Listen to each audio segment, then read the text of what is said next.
रहीम दास जी ने कहा था, जो रहीम उत्तम प्रकृति का करी सकत कुसंग, चंदन विष व्यापत नहीं, लिपटे रहत भुजंग। यानी कि जो उत्तम प्रकृति का है, जो खुद स्वभाव में श्रेष्ठ है, जो अच्छे मूल्यों वाला है, उसका कुसंगति यानी बुरी संगति कुछ नहीं बिगाड़ सकती। ठीक उसी प्रकार से जिस प्रकार से चंदन के वृक्ष के चारों तरफ सर्प लिपटे रहते हैं, लेकिन चंदन के वृक्ष में या उसकी लकड़ी में उस विष का जरा भी प्रभाव नहीं आने पाता। ये बात सही है, लेकिन देखने वाली बात ये कि हम में से कितने लोग इतनी दृढ़ इच्छा शक्ति के हैं, इतने स्थापित मूल्यों वाले हैं, आदर्शों वाले हैं और इतनी अच्छी समझ और बुद्धि वाले हैं कि हम अच्छे और बुरे में फ़र्क महसूस कर सकते हैं। हम कितने ही मजबूत हैं अंदर से कि कभी हमारे सामने चुनाव आ जाता है कि हम अच्छाई को चुने या बुराई को चुने, तो कहीं हम बुराई को ही अच्छाई समझ के तो नहीं चुन लेते हैं। तो बहुत ज़रूरत है अपनी संगति पे, अपनी कंपनी पे ध्यान देने की। हम जैसे लोगों के साथ उठते बैठते हैं, हमारा जो चरित्र है उसका वो आईना होता है। हमारी जो कंपनी है उसको देख करके कोई सहज ही हमारे स्वभाव और हमारे कैरेक्टर का भी अंदाज़ा लगा सकता है। महान विचारक शिव खेड़ा ने भी कहा था कि आप अपनी ज़िंदगी में 5 साल बाद जिस मुकाम पर होंगे, जिस जगह पर होंगे, ये मुख्यतः 2 बातों पर डिपेंड करेगा। पहला, आपने कैसी पुस्तकें पढ़ी और दूसरा, आप कैसे लोगों की संगति में रहे। तो पुस्तकें पढ़ना तो वैसे भी कम होता जा रहा है, अब बचा एक फ्रेंडशिप का दायरा।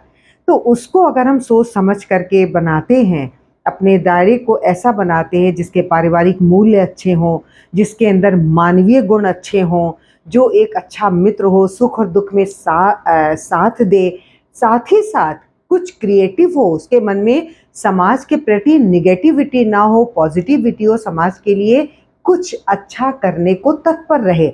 ऐसे लोगों की अगर हम संगत में रहते हैं तो निश्चित ही आगे या पीछे कुछ ना कुछ ऐसा हम जीवन में कर जाते हैं जिसकी हमने खुद भी कभी कल्पना नहीं की होती। हमारे अंदर कहीं किसी रचनात्मकता का, किसी इनोवेशन का एक बीज होता है और जब 2-4 सेम बुद्धि वाले लोग एक साथ मिलते हैं तो उनकी वैसी ही बातें होती हैं। वो उसी टाइप के हंसी मजाक करते हैं, उसी प्रकार के डिस्कशन करते हैं और उसमें से जो आउटपुट निकल के आता है वो कभी-कभी बहुत वैल्यूएबल होता है। फिल्म इंडस्ट्री पर निगाह डालें तो राज कपूर का जो अपना पूरा ग्रुप था, शैलेंद्र, हसरत जयपुरी, गायक मुकेश और स्वयं राज कपूर, इन 4-5 लोगों का जो एक पूरा गैंग हुआ करता था, ग्रुप हुआ करता था, एक से बढ़कर एक, शंकर जयकिशन, ये सारी टीम जब मिलती थी तो इतने बढ़िया-बढ़िया आउटपुट, जो संगीत आज भी इतना मेलोडियस लगता है कि हम उसको ढूँढते रह जाएँ तो आज की फ़िल्मों में नहीं मिलेगा। तो ये संगति का ही असर होता है कि एक सी सोच वाले लोग एक साथ मिलते हैं और कुछ बेहतरीन रिज़ल्ट सामने आ जाता है। आज घर-घर में जो अर्बन कंपनी की डिमांड है, इस कंपनी की स्थापना के पीछे भी 3 दोस्तों का हाथ है। तो तीनों दोस्तों ने मिल कर के 2017 में अर्बन क्लैप नाम से एक कंपनी शुरू की, जो आज अर्बन कंपनी के नाम से है। इनके हाउस होल्ड सर्विसेज और ब्यूटी सर्विसेज, हम जिस इलाके में नहीं होता है हम परेशान हो जाते हैं, अरे अभी इस वाले इलाके में अर्बन कंपनी नहीं आई।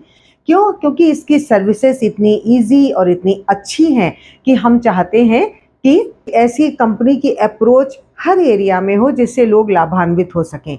वो चाहे ग्रोफर्स यानी आज का ब्लिंकिट हो, फ्लिपकार्ट की डिलीवरी में जो मिनट्स ऐड हुआ है वो हो, मूवर्स एंड पैकर्स, ये कितनी सहूलियत भरी एक सर्विस है कि हमारे सामान को कहीं भी अगर जाना हो तो हम बड़े आराम से मूवर्स एंड पैकेजर्स को बुक करते हैं और हमारा सामान एक निश्चित राशि के भुगतान के साथ साथ प्रॉपर पैक भी होता है और हमारे इच्छित गंतव्य तक सुरक्षित पहुंच जाता है।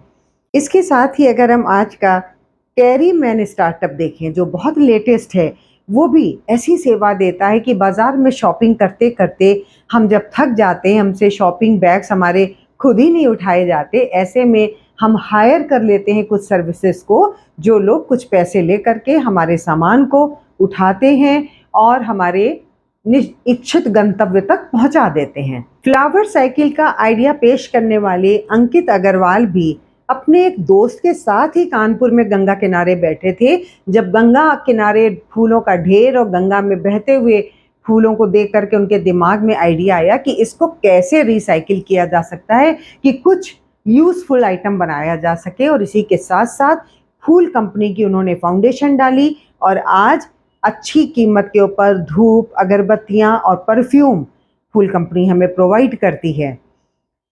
और पीछे जाइए तो बहुत पुराने ज़माने की बात कह रही हूँ, आज हम बड़ी आसानी से एरोप्लेन में सफ़र करते हैं, बड़ा इजी हो गया है, बड़ा कॉमन हो गया है।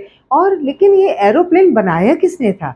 ये भी दो लोगों का एक ग्रुप था, ये दोनों भाई थे। जी हाँ, राइट ब्रदर्स नाम के दो भाइयों ने मिलकर के एरोप्लेन की नींव रखी थी। उन्होंने तरह तरह के आविष्कार किए, इस दिशा में आगे बढ़ते बढ़ते कई बार वो फेल हुए, उसके बाद भी लेकिन लगे रहे। उनके प्रयासों के चलते ही आज हम विमान में ट्रेवल कर पा रहे हैं।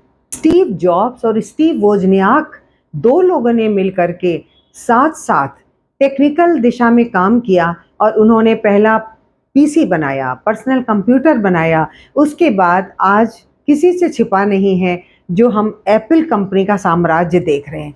तो कहना ना होगा संगति कितना अच्छा असर डालती है। तो अगर अच्छी संगति होती है, सत संगति होती है, तो वो समाज में कुछ ना कुछ अच्छे कार्य जरूर करती है। और अगर भगवान न करे हम गलत संगति में फंस जाते हैं तो फिर उसके दुष्परिणाम सामने होते हैं। बुरी लतें लगते देर नहीं लगती। जिनको हम अपना हितैषी समझते हैं, मित्र समझते हैं, साथ बैठ के हंसना, बोलना, खाना और पीना, अगर हम सिर्फ इसी को फ्रेंडशिप समझते हैं तो ये तो बहुत ही हानिकारक हो सकती है। इससे हमको बुरी लतें लगती हैं जिनमें आगे तो हम बहुत आसानी से बढ़ जाते हैं लेकिन पीछे लौटना बहुत मुश्किल होता है। तो जब भी कोई आपको आपकी बुरी आदत के लिए टोके, आपको समझाए, आपका हाथ रोके, तो कभी भी बुरा ना मानिए। आप ये सोचिए, इस दुनिया की भीड़ में ये सच्चा हितैषी है जो हमारा ध्यान रख रहा है। आप अपने बच्चों को मॉनिटर कीजिए, उनकी संगति पे शुरू से ध्यान रखिए। बस अगर आपको उनकी कोई संगति पसंद नहीं है